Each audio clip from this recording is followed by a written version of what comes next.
Hello বন্ধুরা, good morning. আমার একটা নতুন ভিডিওতে তোমাদের স্বাগত জানাই। আমার রান্না মোটামুটি হয়ে এসছে, শুধু ভাতটা বাকি আছে। আর আজকে হচ্ছে একটা শুভ দিন, জগন্নাথ দেবের সাঁঝযাত্রা। আজকের পুরো দিনটাই অত্যন্ত শুভ দিন। আর আমার তো একটা মাটির জগন্নাথ দেব আছে, সেটাকে আমি স্নান করাই, কিন্তু সামনে জল দিই, ওটা তো ভেজাতে পারি না। আর পাথরে আমার নেই।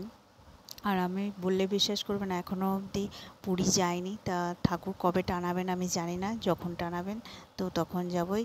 তো চলো আজকে সাঁঝযাত্রার দিনটা কেমনভাবে কাটাই তোমাদের সাথে শেয়ার করব।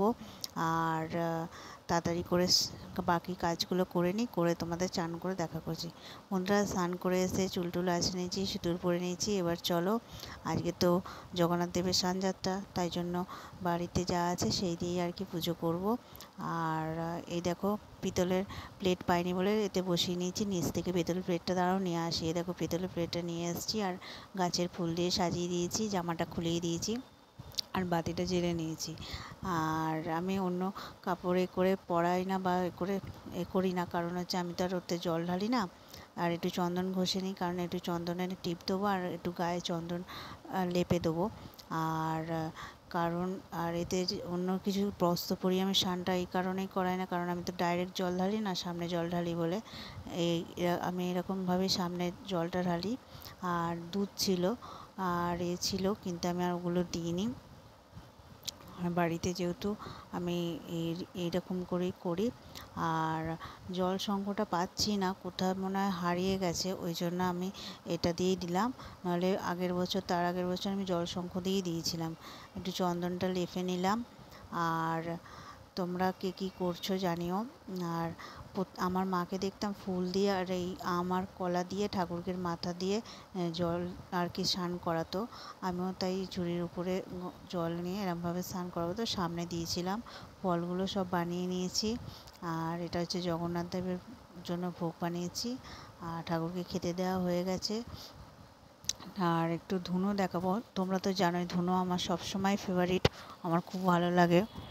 আর সমস্ত ঠাকুরকে আজকে একটু ফুল দিয়েছি। আর ওইখানে লক্ষ্মী ঠাকুরের কাছে যে লাল জবাটা দেখতে পাচ্ছ, ওটা আমাদের গাছের জবা। কেমন ফুটেছে বলো। এই দেখো, ধুনো দিয়ে দিয়েছি। আর আমার ধুনো গন্ধটা সত্যি বলছি এত ভালো লাগে। আমাকে যদি কেউ রোজ রোজ দিতে বলে আমি দেবো, কিন্তু রোজ রোজ দেওয়াটা ঠিক না, শরীরের পক্ষে ক্ষতিকর। আর বন্ধুরা, পুজো হয়ে গেছে। আর আজকে তো জগন্নাথ দেবের সাঁঝযাত্রার মহায়েশে অনুষ্ঠিত হচ্ছে, এতক্ষণে শুরু হয়ে গেছে। ওখানে তো এত ভিড় হয়, আমি যাই না। আর রথের দিন তাও যাই, তাও রাত্রির দিকে। তা আমি ঠাকুরকে এখনও জামা পরাইনি, কারণ তোমাদের দাদা এসেও আবার স্নান করাবে ঠাকুরকে, সেই জন্য পরে আমি জামাটা পরিয়ে দেবো ঠাকুরের পুরোপুরি স্নান হয়ে গেলে। আর এবার চলো টিফিনটা আমি করে নিই, কারণ অনেক বেলা হয়ে গেছে, আজকে টিফিনটা করে নিই। আর তোমাদেরকে দেখাবো দাদার পুজো হয়ে গেলে জামাটা পরিয়ে দেবো। আজকে ঠাকুরের হলুদ জামা প্রিয়, এ দেখো হলুদ জামা পরিয়ে নিয়েছি। আর পরে বিকালে যখন আর কি ঠাকুরকে শয়ন দেবো, মানে শয়ন দেবো, তখন ঠাকুরকে কাপড় করে দেবো। বিকালবেলা হয়ে গেছে, উঠে পড়েছি। এবার ঠাকুরকে তো সারাদিন স্নান করার পর জ্বর আসে, ওই জন্য ঠাকুরকে আর কি আমার লাল কাপড় আছে, ওটা দিয়ে মুড়িয়ে ঠাকুর ঘরেই রেখে দেবো। আর আমি গজবেশ বা ওগুলো আমি করতে পারি না, কারণ হচ্ছে ওই জন্য আমি ওগুলো পালন করতে পারিনি।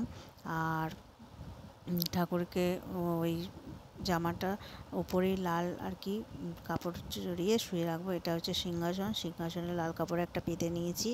আর ঠাকুরকে দেখো এই লাল কাপড় দিয়ে জড়াবো, এগুলো নতুনই লাল কাপড়। আর এই দেখো জড়িয়ে নিয়েছি। আর মাথার দিক দিয়ে একটা জড়াবো, দিয়ে একটা মাথায় একটা বালিশের মানে কাপড় জড়িয়ে দিয়েছি। দিয়ে আর আমাদের এই কর্নারটা এখন তুলে রাখবো 15 দিন আর কি। ঠাকুরকে আর কি এমনি খেতে দেবো, কিন্তু ঠাকুরকে মানে সামনে রাখবো না। আর বন্ধুরা, পুজো টুজো হয়ে গেছে, এবার সন্ধ্যাবেলা নিচে যাব, রান্না আছে অনেক, রান্না করতে হবে। কী রান্না করবো দেখাবো। আর আমাদের বাণী সাহিত্য মন্দির ক্লাবে ঠাকুর মাটি লেপে দিয়েছে, তা তোমাদের সাথে সেটা শেয়ার করব। আর এটা 1 মিনিটে হয়েছে, এরপরে আবার চলে যাবে শিল্পীরা। এই দেখো, দেখতেই পাচ্ছ মাটি লেপে দিয়েছে, 1 মিনিটে হয়েছে। আর এরপর ওরা চলে যাবে, তারপরে আবার এসে 2 মিনিটে করতে আসবে। তা কাদের কাদের জায়গায় জায়গায় ঠাকুর তৈরি হচ্ছে জানিও। আমাদের তো আগের বছর আরও আগে হয়ে গিয়েছিলো, আরও আগে করে দিয়ে চলে গেছিলো, আর এবছর তাও একটু লেটে শুরু করেছে ওরা। আর ওরা কাজ করছে ওদের মতো করে, আর দেখতেই পারছো। আমাদের ঠাকুরের মুখ সবসময় একটু বড় হয়, আর যখন সাজায় খুব সুন্দর লাগে, আর ওদের কাজ সত্যিই খুব সুন্দর। আমার তো খুব ভালো লেগেছিলো। এই গত 2 বছর ধরে ওখান থেকে আর কি শিল্পী এসে ঠাকুর করে গিয়েছিলো। তা এরপরে ওরা কবে আসবে জানি না। বন্ধুরা, আজকের ভিডিওটা এখানেই শেষ করছি। তোমরা ভালো থেকো, সুস্থ থেকো, আর কালকের নতুন একটা ভিডিওর সাথে তোমাদের সাথে দেখা হবে। আজকে রান্না করতে গিয়ে এত কষ্ট হয়েছে তোমাদের কি বলবো, গরমে ঘেমে গেছি।